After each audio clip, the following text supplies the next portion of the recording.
This is an example of an image for the Cubist collage that has varied opacities and then varied blending modes. So as you look, some of these images are see-through, some have different values and colors that are adjusted.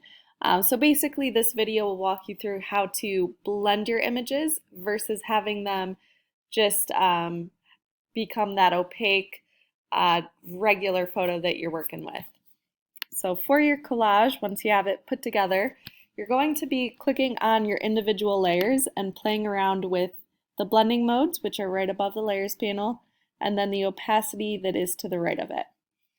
So I'm going to start out and just choose on this image one that I want to get started with. So I'm going to start with this eye. So I'm clicking on it so the layer gets selected in the layers panel. And then as you scroll through the blending modes, you'll notice that some work better than others. So some might just bring that black background through. And then others will mix a little bit better with the picture so that they are somewhat see-through. So I might go with this option here for screen. With your background layer, it might also help if you set it to white so that as you're working, your image or the layer might become a little bit more visible. So as I scroll through some of these, it might be show up a little bit better on the white background. So something to think about is playing around with your background as well. I'm going to leave it here so that I can partially see it and then find another photo to change the opacity of or the blending mode.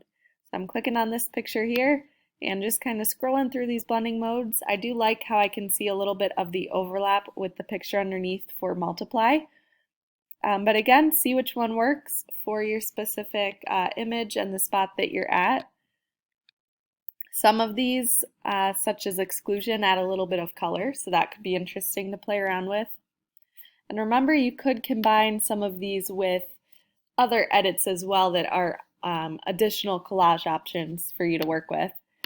And then the opacity is right above that layers panel as well, so you can play around with the opacity to make some of those layers maybe a little bit more see-through. So maybe on just some of them you're adjusting the blending modes, some you're adjusting the opacity, and then some you could maybe do both. So this could be interesting to have that little bit of texture on some of them. I do like being able to see that square underneath, so I'll leave it set there. But play around with this, see which different blending modes work well. On this image, I made sure to still have certain spots visible, so making sure you can still see the eyes pretty well, the lips and nose, but really played around with those blending modes on the outside especially.